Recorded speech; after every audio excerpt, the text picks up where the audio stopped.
देखिए एनटीए अभ्यास टेस्ट 71, इसको अब हम डिस्कस करने जा रहे हैं। इसके जोलॉजी सॉल्यूशंस मैं आपको बता रहा हूँ, ठीक है। तो कुछ इम्पॉर्टेंट क्वेश्चंस हैं इसमें भी। देखिए सिकल सेल एनीमिया हर पेपर में रिपीट हो रहा है, बहुत इम्पॉर्टेंट है, तो उसी के अकॉर्डिंग हमें इसको भी देखना है। वैसे ही कुछ क्वेश्चंस हमेशा रिपीट होते हैं, जैसे न्यूरो हाइपोफाइसिस। क्वेश्चन नंबर 84 से मैं स्टार्ट कर रहा हूँ, ठीक है। Neuro hypophysis secretes. Neuro hypophysis posterior pituitary से रिलेटेड पार्ट है। पोस्टीरियर पिट्यूटरी है जो नर्वस ओरिजिन का होता है। अब यहाँ पर क्या सीक्रीट किया जा रहा है उसको हमें देखना है। तो न्यूरो हाइपोफाइसिस से एडीएच निकलता है, न्यूरो हाइपोफाइसिस से ऑक्सीटोसिन निकलता है। ऑक्सीटोसिन को कुछ और नाम भी देते हैं क्या? ऑक्सीटोसिन को पिटोसिन भी कहते हैं। पिट्यूटरी बॉडी से निकला हुआ ओसिन, इसलिए इसको पिटोसिन के नाम से भी जानते हैं। तो यहाँ पर बी ऑप्शन जो है वो बिल्कुल करेक्ट है। तो क्वेश्चन नंबर 84 में आंसर आ जाएगा बी। अब देखिए एक बायोटेक्नोलॉजी से बेस्ड एक क्वेश्चन है। The figure, question number 83, the figure below shows 3 steps A B C of polymerase chain reaction. Select the option giving correct identification together with what it represents. देखिए A, B और सी, ये तीन यहाँ पर diagram दिए गए हैं। तो देखिए यहाँ पर ये जो ए वाला पीस है इसमें डीनेचुरेशन हो रहा है। बी जो है वो एनीलिंग से रिलेटेड है। एनीलिंग के अंदर प्राइमर्स को जोड़ दिया जाता है, तो ये प्राइमर्स यहाँ पर जुड़ गए हैं, ठीक है। एनीलिंग में प्राइमर्स को जोड़ दिया जाएगा, तो प्राइमर्स यहाँ पर जुड़े हुए हैं। फिर इसके बाद देखिए सी के अंदर क्या हो रहा है? पॉलीमराइजेशन हो रहा है। प्राइमर जिस डायरेक्शन में जुड़े हुए हैं उसी डायरेक्शन में डीएनए स्ट्रैंड्स को बनाया जा रहा है, तो ये पॉलीमराइजेशन है। तो ये 3 सीक्वेंस हमें याद रखना है। कौन कौन सी? डीनेचुरेशन, ये ए से पता चल रहा है, बी से पता चल रहा है एनीलिंग ऑफ प्राइमर्स, और फिर उसके बाद न्यूक्लियोटाइड पीसेस, ये यहाँ पर जुड़ जाएंगे। तब ये 3 सीक्वेंस के अकॉर्डिंग आप आंसर निकाल सकते हैं। इसी तरह के पूछे गए। एक चीज़ और याद रखना है, डीनेचुरेशन हमेशा हाई टेम्परेचर पर होता है। डीनेचुरेशन के लिए 90 प्लस टेम्परेचर चाहिए, तो 90 डिग्री सेंटीग्रेड प्लस टेम्परेचर यहाँ पर चाहिए। एनीलिंग के लिए सबसे कम टेम्परेचर चाहिए, 60 से 65 डिग्री सेंटीग्रेड टेम्परेचर चाहिए। पॉलीमराइजेशन के लिए 70 प्लस टेम्परेचर यहाँ पर होना चाहिए। तब 83 का ये 3 सीक्वेंस है, इसके अकॉर्डिंग आप आंसर निकाल लीजिए। बहुत सिंपल सा एनसीईआरटी बेस्ड क्वेश्चन था ये। Question number 79, given below are some general characteristic of a chordate. Skin is dry without glands except oil gland at the base of the tail. Birds के लिए है, dry skin होती है, कोई gland skin के ऊपर नहीं मिलेगी। Warm blooded animals, the heart, warm blooded animals मतलब होम्योथर्मिक एनिमल्स हैं। The heart is completely 4 chambered with right systemic arch. देखिए यहीं से आंसर आ जाएगा। बर्ड में राइट सिस्टमिक आर्च होती है। तो ये जो सारे पॉइंट्स लिखे गए हैं ये किसी बर्ड्स के लिए हैं, तो यहाँ पर कोलम्बा लेविया, जिसको अपन पिजन कहते हैं, उसके लिए ये एप्लीकेबल है। एक अच्छा क्वेश्चन है, टेक्सोनोमी पर बेस्ड है, बढ़िया क्वेश्चन है ये, तो वैसे इसको अपने को याद रखना है। देखिए अब question number 77, with respect to restriction fragment length polymorphism arrange the following sentences in order. पहला, agarose gel electrophoresis, isolation of DNA, cutting with restriction enzymes, polymerase chain reaction. तो देखिए रेस्ट्रिक्शन फ्रेगमेंट लेंथ पॉलीमॉर्फिज्म, इसमें हम क्या activities करने वाले हैं? सबसे पहले उस डीएनए को पहचान करके मल्टीप्लाई करेंगे। मल्टीप्लाई करने के बाद उसको रेस्ट्रिक्शन एंजाइम से कट करेंगे। कट करने के बाद जेल इलेक्ट्रोफोरेसिस के थ्रू हम उसको रन करवाएंगे। तो ये इसकी करेक्ट सीक्वेंस रहेगी।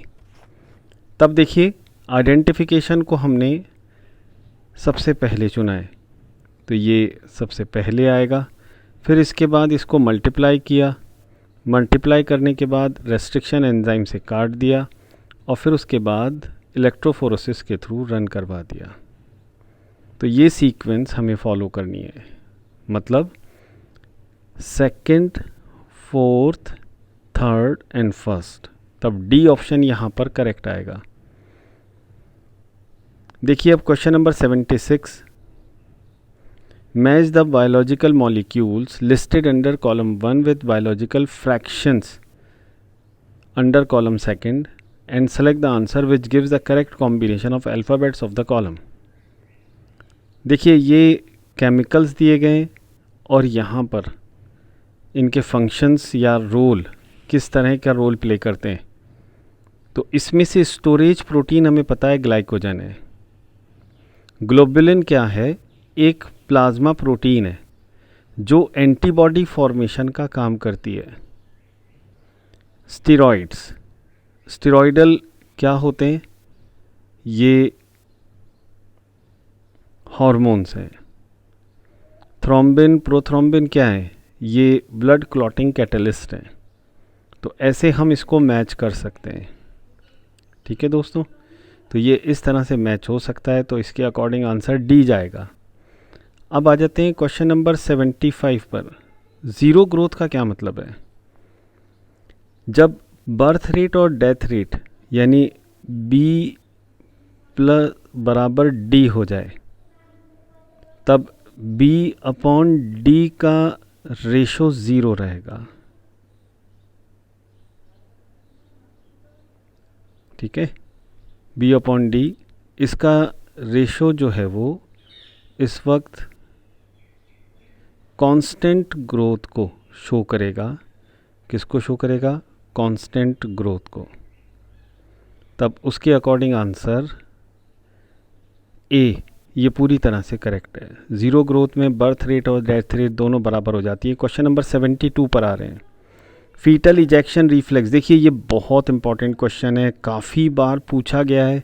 पहले इसमें कुछ और आंसर आता था, पहले आंसर आता था fully develop foetus and placenta. अब इसके अकॉर्डिंग आंसर आ रहा है फीटल इजेक्शन रिफ्लेक्स में ऑक्सीटोसिन जो पोस्टीरियर पिट्यूटरी से रिलीज़ हुआ, उसने फीटल इजेक्शन रिफ्लेक्स को डेवलप किया। तो आंसर बी यहाँ पर करेक्ट है। यही आंसर हमें भी याद रखना है। Question number 71, antigenic determinant sites bind to which portion of an antibody molecule. तो देखिए एंटीजेनिक डिटर्मिनेंट साइट्स जिसको हम एपिटोप कहते हैं, ये एंटीबॉडी के पैराटोप के साथ जुड़ती है। तब ये जो पैराटोप है ये लाइट प्लस हैवी चेन दोनों से मिलकर के बना होता है। देखिए ये किस तरह की स्ट्रक्चर है, ये हैवी चेन मैंने बना दी, ये लाइट चेन। अब यहाँ पर कोई एंटीजन है, ये यहाँ पर जुड़ रहा है, ये एक एंटीजन है। तो एंटीजन की जो साइट इसको ज्वाइन करती है उस साइट को नाम देते हैं, ये जो साइट है इसको कहते हैं एपिटोप। एपिटोप किससे जुड़ रहा है? एपिटोप एंटीबॉडी के एंटीजेनिक डिटर्मिनेंट पार्ट से जुड़ रहा है। तब देखो ये पार्ट किससे बना हुआ है? ये लाइट चेन है और ये हैवी चेन है। तब इसमें करेक्ट ऑप्शन ऑप्शन डी बिल्कुल करेक्ट है। फिर इसके बाद देखिए question number 66। Question number 66 match the column का क्वेश्चन है ये। न्यूट्रोफिल, इओसिनोफिल्स, बेसोफिल, लिम्फोसाइट्स और monocytes. Neutrophil A B C D E, इस तरह से ये क्वेश्चंस हैं कि हमें ये पूरा मैच द कॉलम अच्छे से मैच करना है कि इसमें कौन कौन सी ऑप्शंस बिल्कुल करेक्ट हैं।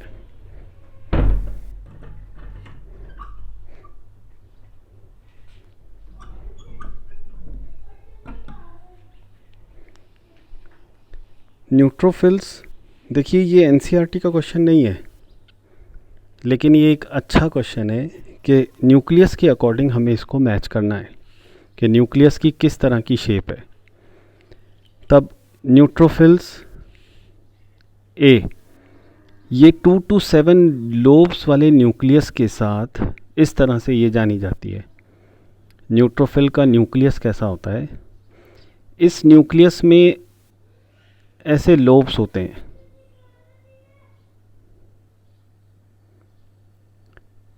तो ये मल्टी लोब न्यूक्लियस है, 2 to 7 लोब्स मिल सकते हैं। ये मैंने न्यूट्रोफिल का बनाया है।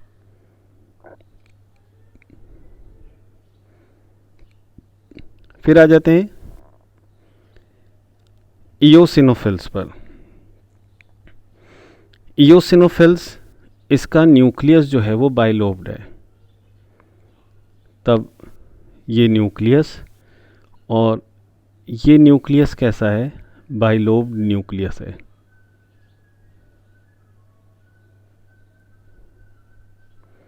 ये इयोसिनोफिल्स का है।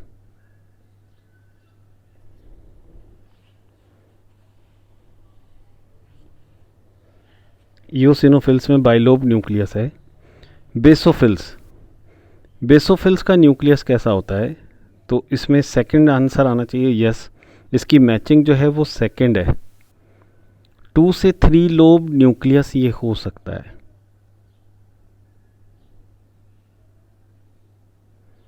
ये बेसोफिल का है। तो देखिए, यही डिफरेंस अपन ने भी पढ़ा है। मैंने आपको बताया है कि जो ग्रेन्युलोसाइट्स होती हैं उनके अंदर न्यूक्लियस हमेशा 2 लोब से ज़्यादा होता है ना, 2 या 2 लोब से ज़्यादा होता है। अब आ जाते हैं लिम्फोसाइट 4th नंबर पर। लिम्फोसाइट, इसका न्यूक्लियस बड़ा सारा न्यूक्लियस है, सेल के बराबर के साइज़ का है, तो इसे हम लिम्फोसाइट कहते हैं। तो ये लिम्फोसाइट का न्यूक्लियस है। फिर आ जाइए मोनोसाइट्स। मोनोसाइट्स का न्यूक्लियस कैसा है, इसका न्यूक्लियस 3rd होना चाहिए, बिल्कुल ठीक है। इसका न्यूक्लियस जो है वो किडनी शेप स्ट्रक्चर लिए हुए है, इस तरह का ये न्यूक्लियस है। तो ये मोनोसाइट का है। तो न्यूक्लियस हमेशा सिंगल होगा, ए ग्रेन्युलोसाइट्स। न्यूक्लियस में एक से ज़्यादा लोब्स मिलेंगे तब ग्रेन्युलोसाइट्स, जैसे बेसोफिल्स, इयोसिनोफिल्स और न्यूट्रोफिल्स। तब करेक्ट ऑप्शन ऑप्शन सी यहाँ पर सही है।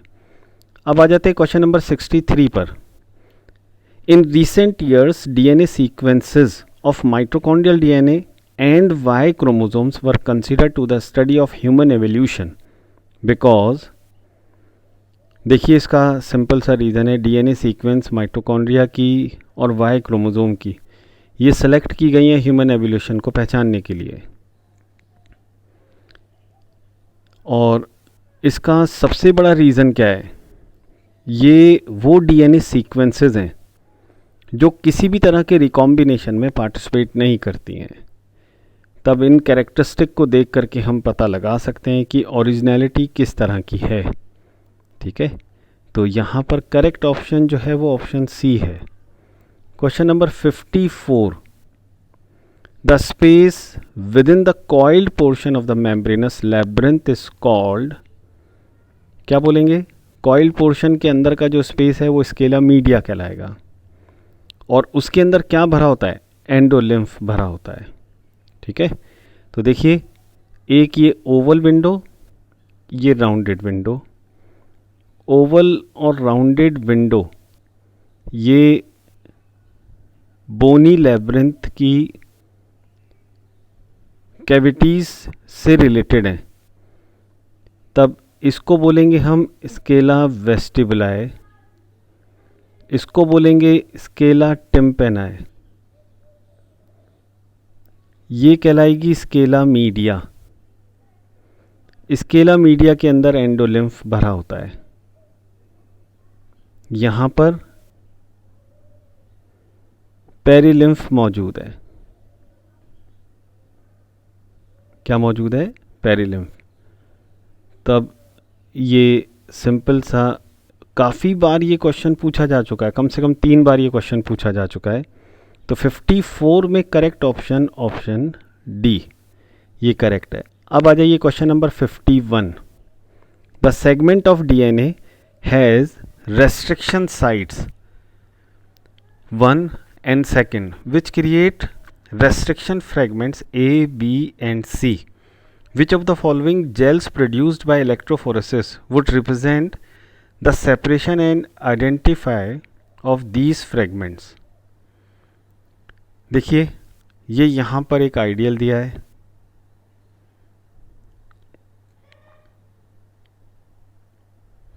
अब इसको अपन ने पीसेज में डिवाइड किया ए, बी और सी।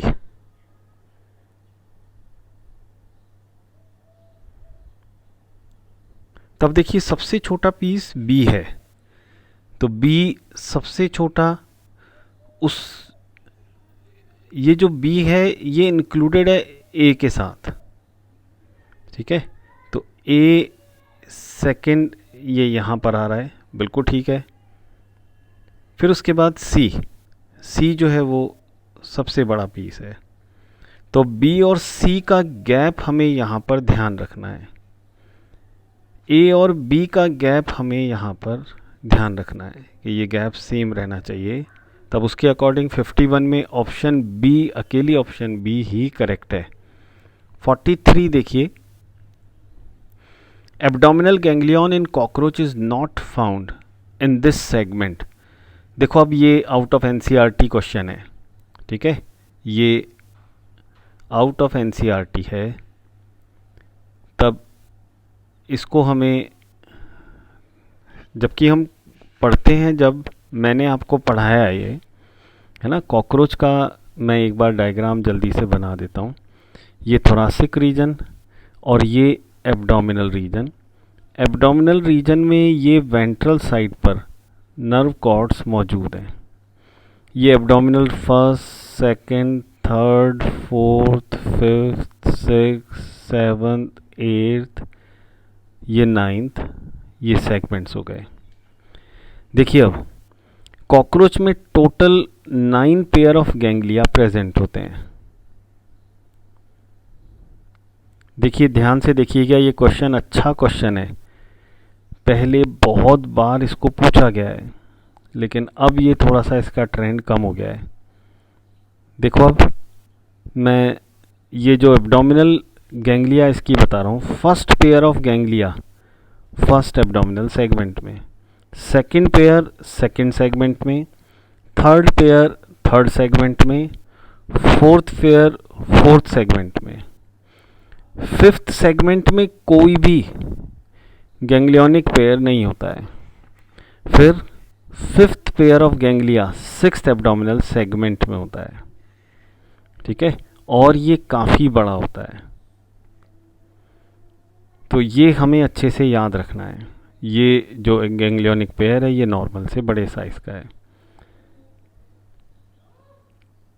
तो देखो आप, fifth abdominal segment 1 2 3 4 5 without pair of ganglia होता है। सिक्स्थ एब्डोमिनल सेगमेंट में ये फिफ्थ पेयर मौजूद होता है।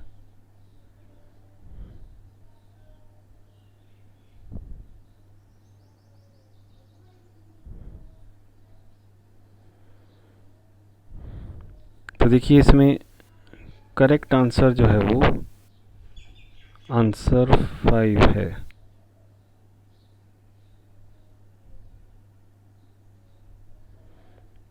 सिक्स्थ यहाँ पर है, ये भी सबसे बड़ा है, ये आखिरी है। तो ये 6 सेगमेंट, ये 7 सेगमेंट। तो फिफ्थ एब्डोमिनल सेगमेंट में किसी भी तरह का कोई गैंग्लियोनिक पेयर नहीं होता है, ये हमें अच्छे से याद रखना है।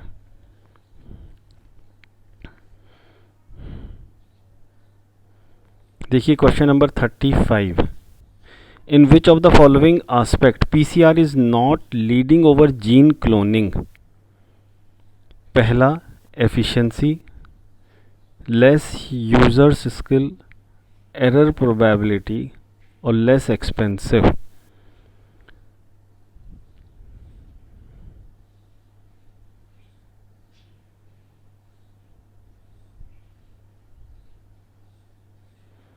देखिए ये भी हमें पता है आउट ऑफ एनसीईआरटी क्वेश्चन है, लेकिन एक बेसिक क्वेश्चन है, पीसीआर की इम्पोर्टेंस को बता रहा है।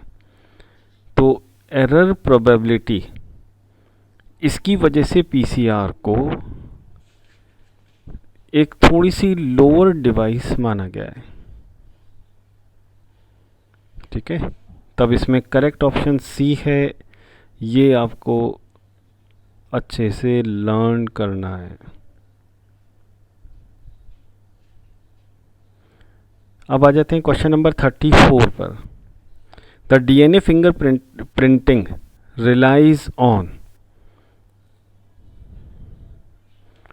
देखिए डीएनए फिंगर प्रिंटिंग में हम करते क्या हैं, हम यहाँ पर जैसे ये एक जेल प्लेट है, इस जेल प्लेट में ये बैंड्स बने हुए हैं, इन बैंड्स को हम कंपेयर करते हैं।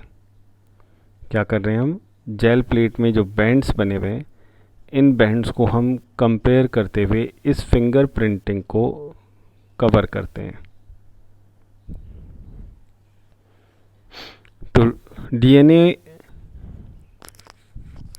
फिंगर प्रिंटिंग, ये जो डीएनए पैटर्न हमने डाला है उसको कंपेयर करने के बाद ये डिफरेंसेस को या सिमिलैरिटीज़ को बताती है।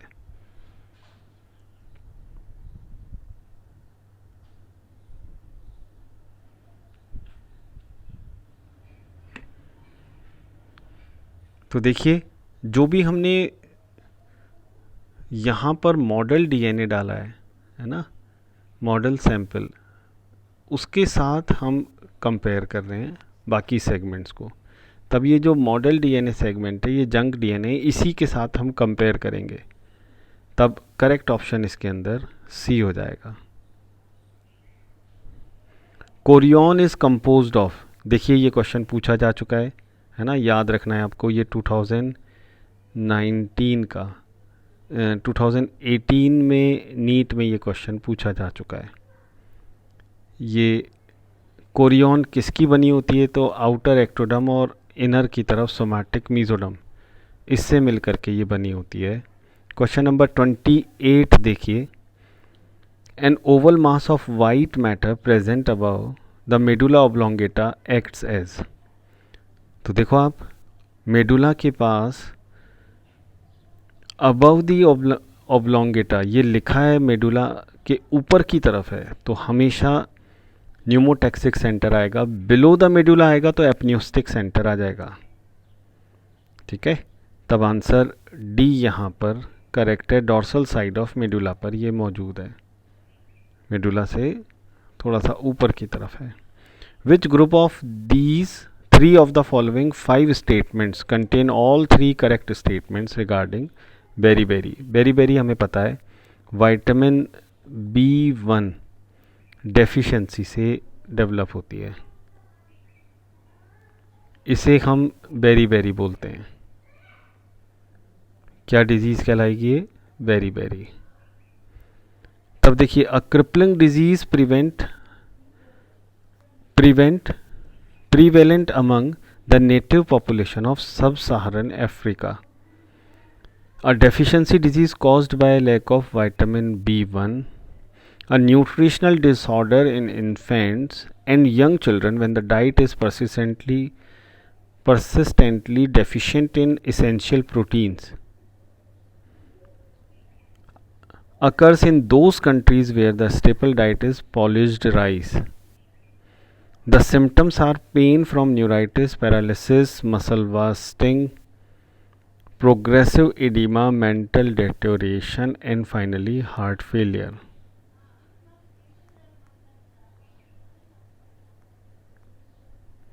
फिर डी क्या है, occurs in those countries where the staple diet is.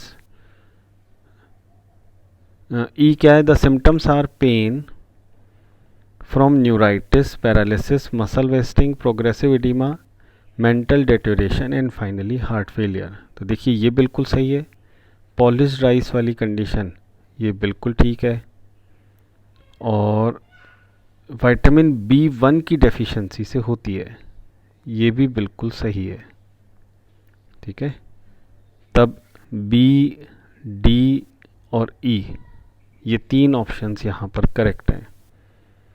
अब आ जाते हैं नेक्स्ट क्वेश्चन, क्वेश्चन नंबर 18 पर। बहुत सिंपल सा क्वेश्चन है। ये ब्लास्टोसिस्ट का डायग्राम दिया गया है, ए को पूछा गया है, ए हमें पता है ट्रोफोब्लास्ट लेयर है, तब ऑप्शन सी यहाँ पर करेक्ट है। क्वेश्चन नंबर 13 देखिए, identify the correct statement with reference to transport of respiratory gases by blood. Hemoglobin is necessary for transport of carbon dioxide and carbonic anhydrase for transport of oxygen. B. Hemoglobin is necessary for transport of oxygen and carbonic anhydrase is required for transport of carbon dioxide. बिल्कुल ठीक है। Haemoglobin oxygen transport और carbonic anhydrase CO2 transport के लिए must है। तो option B जो है इसमें बिल्कुल करेक्ट है। क्वेश्चन नंबर 5 पर आते हैं। The vector for tDNA is tumour inducing DNA को tDNA बोला गया है। कहाँ से मिलता है ये? एग्रोबैक्टीरियम ट्यूमीफेशियंस से। तब उसके अंदर एक प्लाज्मिड होता है जिसको TI प्लाज्मिड कहते हैं। तो ये एक फाइटोपैथोजन है और सॉइल के अंदर मिलने वाला एक बैक्टीरिया एग्रोबैक्टीरियम ट्यूमीफेशियंस, एग्रोबैक्टीरियम है ना, और ट्यूमीफेशियंस। तो इस बैक्टीरिया के अंदर ये मिलता है। प्लाज्मिड का नाम क्या है? TI प्लाज्मिड है। ये बैक्टीरिया एक फाइटोपैथोजन है, प्लांट्स के अंदर डिजीज़ कॉज करता है। क्वेश्चन नंबर 2 देखिए, ये statement according to statement 1, according to 2001 census report the population growth rate was still around 1.7%। ये ठीक है, ये है ना, पुरानी NCERT से ये डेटा लिया गया है और करीब करीब ठीक है। At this rate if population increases then our population could be double in 33 years. ये भी बिल्कुल सही है। तो दोनों स्टेटमेंट बिल्कुल करेक्ट हैं। तब इसमें ऑप्शन सी पूरी तरह से करेक्ट है। तो दोस्तों ये टेस्ट 71, इसके मैंने आपको ज़ूलॉजी के आंसर बताए हैं। तो ज़ूलॉजी सॉल्यूशन मैंने आपको इस टेस्ट का बताया है।